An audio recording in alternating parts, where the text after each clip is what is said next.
Sierra Leone, people keep talking about Bruno, this legend, this mysterious character, this kind of monster in the forest.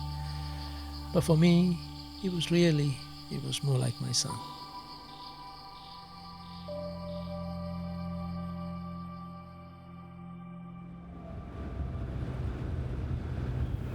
I met him in a small village called Matatoka. He was tied to a tree, dehydrated, almost dying. They said, well, the mother was shot. He was brought into the village like a couple of weeks earlier. I was thinking he was just another monkey. I decided to help him, so I actually purchased Bruno for $20, and without knowing what I was getting into. If he was in the wild, he would have depended on his mother so much. Baby chimps are looked after by their mothers even when they're up to 4 or 5 years old. My wife and I are parents. I mean, it's like his father and mother.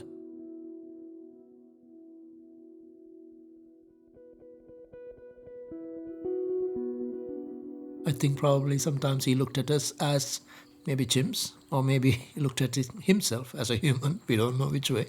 But the bond was there. It was so strong.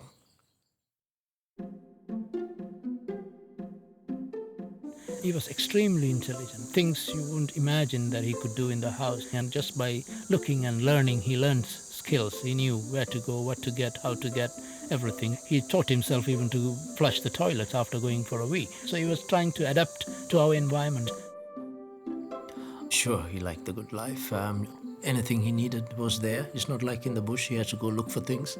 If he screams and shouts, we need to give him anything he wants so that we can calm him down. And he really capitalized on that. He really used to have us around his finger. He needed to get out, he needs to break things, he needs to climb. So all this became a problem because we were living in the middle of the city. What is his future? What do we do with him? Then I came across another chimp, Julie, then Little, there's Philip, Charlie. So I started rescuing many chimps, and I ended up looking after 8 chimpanzees in my house. What do we do with that?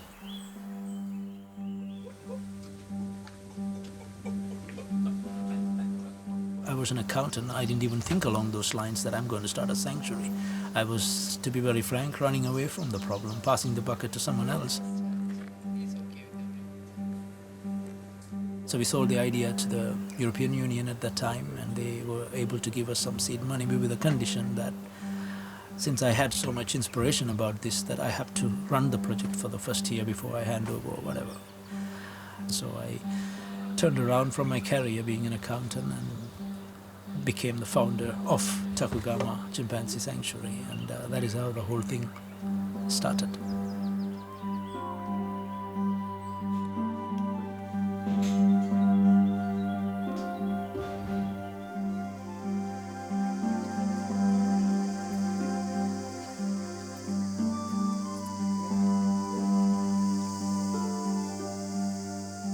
Bruno was an extraordinary big chimp. An adult male chimp would weigh around 45-50 kilos. Bruno was touching around 70 kilos. He was huge, big, probably something to do with his upbringing also. He had all the good food, good nutrition, everything from beginning. So he was one of those guys. He was a little bit bigger than the rest of them, but he also had a big heart. He will always support the weaker side. Always. I mean, if there is a chimp being punished by other chimps, he will always take that side. He won't gang up with the others, try to show off he's the alpha male. He always protected. When he gives you a hug, it's basically you're out of breath. You can't breathe. He pulls you so tight, and it's just the bloody grill between you and him. And he will squeeze you so much, and sometimes he will open his mouth, and part of your head will be inside his mouth. And that's the kind of hug he gives you. It's a beautiful feeling when you have that with him. He was very protective about me, he loved me too much. But at the same time, I also realized that He was growing up and he's becoming a leader within his group, within his own kind. And probably it was wrong for me to push myself there because I don't think I belong to that equation. He would always call me to come in and stay with him, but I wouldn't do it because I thought it's not good for him. Come on. I know that he used to sulk for days because I didn't respond to his call. So sometimes it has been hard decisions, but they had to be made. Bruno was a star. I mean, everybody liked him. I mean, people knew that he was big and he was boisterous and he will show off and all that. But they also knew that he was an interesting character. If you are going there with your partner, Bruno goes jealous. He will direct his finger to you to move from the woman, and you will start hearing, "Hoo, hoo, hoo," shouting like that. "Hoo." If you refuse, he picks something from the floor or he messes on his hand and throw it on you. Bruno is something like a chief among the other chimps because they respected Bruno. I don't know how to talk more about, but Bruno is a very, very useful chimp. Bruno was brilliant. Bruno was very robust. Bruno was a national legend. Bruno don't go in a forest. You want to go live with your own family. You know No, they we can't want gain. Bruno to You know come they can't back. gain. We want Bruno to come back. Come on. We want Bruno.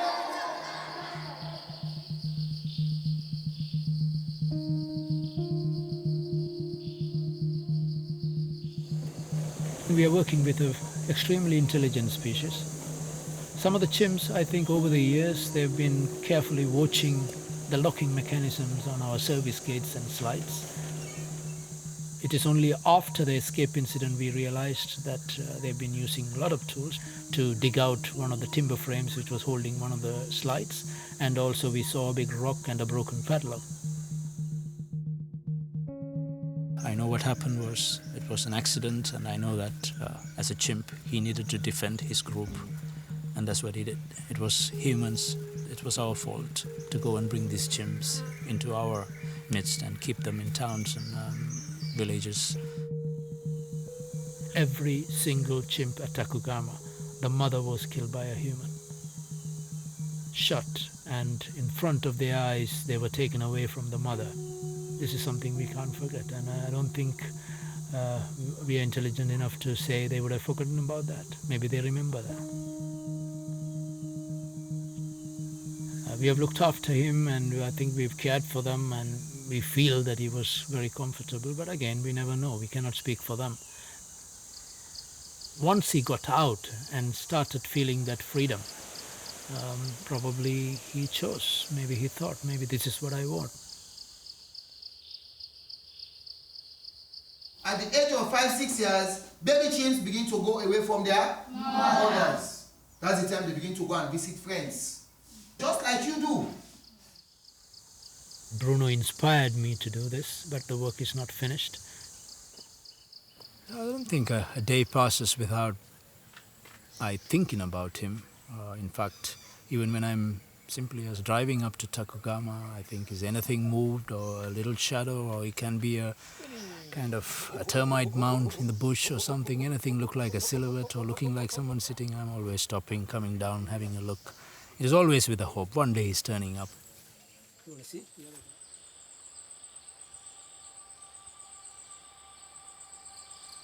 One day, after we done all the homework, educating everyone, we may be able to find a viable place where the chimps from Tacugama can be reintroduced.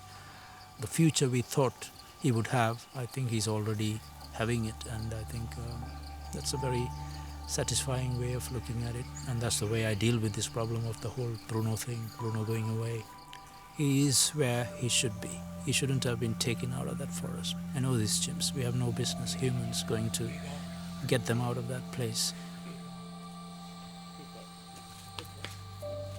My eldest son is slowly getting into a teenager now. So one day he has to leave home, and I think that's the way I feel about Bruno, actually. You know, You give them everything, you keep them with you, you think they are happy, but they're, once they want to become adults and they want to go away, I think you have to let it go.